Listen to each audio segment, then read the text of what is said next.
daba socotayba uu buufiyey madaxweynuhu. Aan waxaan ugu baaqayaa dadka Soomaaliyeed ama caalamka oo dhan ba ugu ama Soomaaliya gobolada war madaxweyneyna haysayna waa kii qaaliga ahaa waa kii lixaad ee ugu badnaa ugu quruxda badnaa ee khudbad ugu sheegay ee meel walba fakaaro kala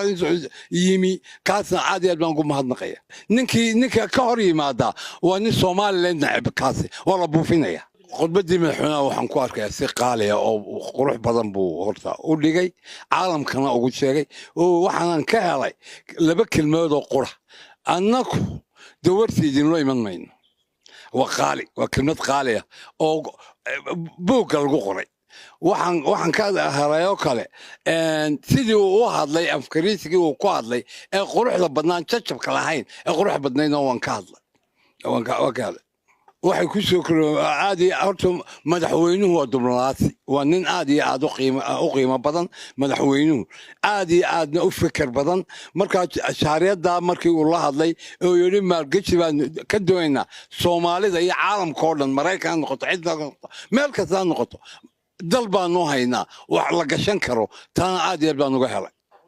لا إله إلا الله عالم كلهم بأوك عالم إلهي بأوك صمد أبو إلهي كوجي وعوي وشرودي ويبوحسي إمن كان ويبوحين إذا إلهي بان اعترافي هذه بلاد منا اعترافي وهايو إلهي بان اعترافي نمان كان نمك مقاني وصومال لين قرارتي وحبي كعرودين دي ولا مسرحية مدحوينيون جوجش وفدي هذه بان نقوم هاد نقية